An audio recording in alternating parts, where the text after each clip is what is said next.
Welcome to my channel. আমার চ্যানেলে আপনাদের স্বাগতম। আজকে আমি বেগুনি রেসিপি নিয়ে আপনাদের সামনে আসছি।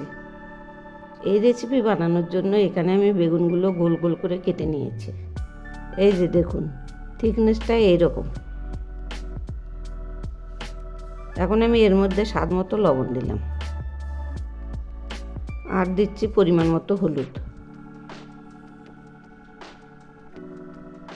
এই বেগুনগুলো এখন মেখে রাখবো। এরকম করে সবগুলোই মেখে নেব।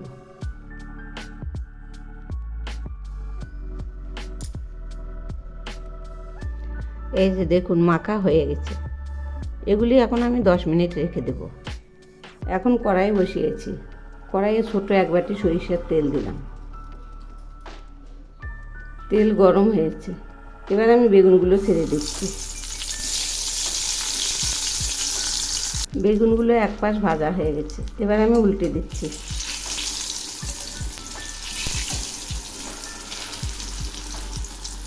বেগুন ভাজা হয়ে গেছে। এবার আমি নামিয়ে নিচ্ছি। এই যে দেখুন, এইরকম হয়েছে। এভাবেই আমি সবগুলো ভেজে নেব। এখন বাকিগুলোও ভেজে নিচ্ছি।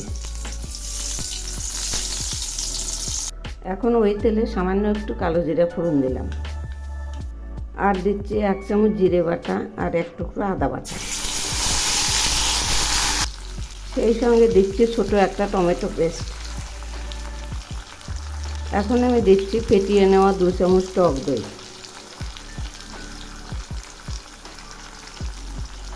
এবার আমি দিচ্ছি স্বাদ মতো লবণ, পরিমাণ মতো হলুদ,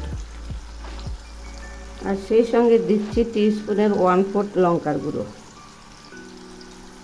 এখন আমি মশলাটা কষিয়ে নেব।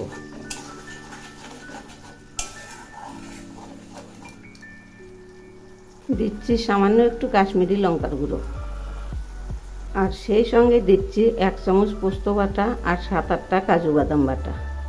এগুলি একসঙ্গেই বেটে নিয়েছি। এগুলিও একটু কষিয়ে নেব। এই রান্নাটা দারুণ টেস্টি হয়। আর একটু কষাবো। কষানো হয়ে গেছে। এই যে দেখুন, মশলাটা থেকে তেল ছেড়েছে। এবার আমি দিচ্ছি দই আর কাজু বাদামের বাটি ধোয়া একটু জল। একটু নেড়ে দিচ্ছি। এই রান্নাটাও একদম মাখা মাখা হবে। দিচ্ছি সামান্য পরিমাণ চিনি। এবার আমি বেগুনগুলো ছেড়ে দিচ্ছি। একে একে সবগুলো ছেড়ে দিচ্ছি। একটু নেড়ে দিচ্ছি।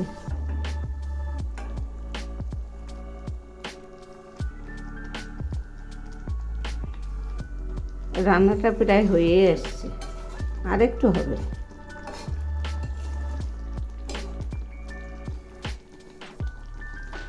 সব শেষে আমি দিচ্ছি একটু ধনিয়া পাতা।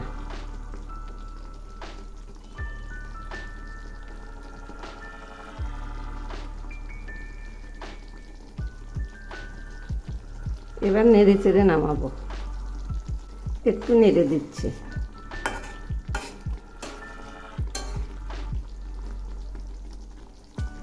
রান্নাটা হয়ে গেছে। এবার আমি নামিয়ে নিচ্ছি। রান্নাটা নামিয়েছি। দেখুন কত সুন্দর হয়েছে। যদি আমার এই রেসিপি আপনাদের ভালো লেগে থাকে, তাহলে এভাবে একবার বানিয়ে খেয়ে দেখবেন। অপূর্ব স্বাদ। একবার খেলে ভুলতেই পারবেন না, এত টেস্টি।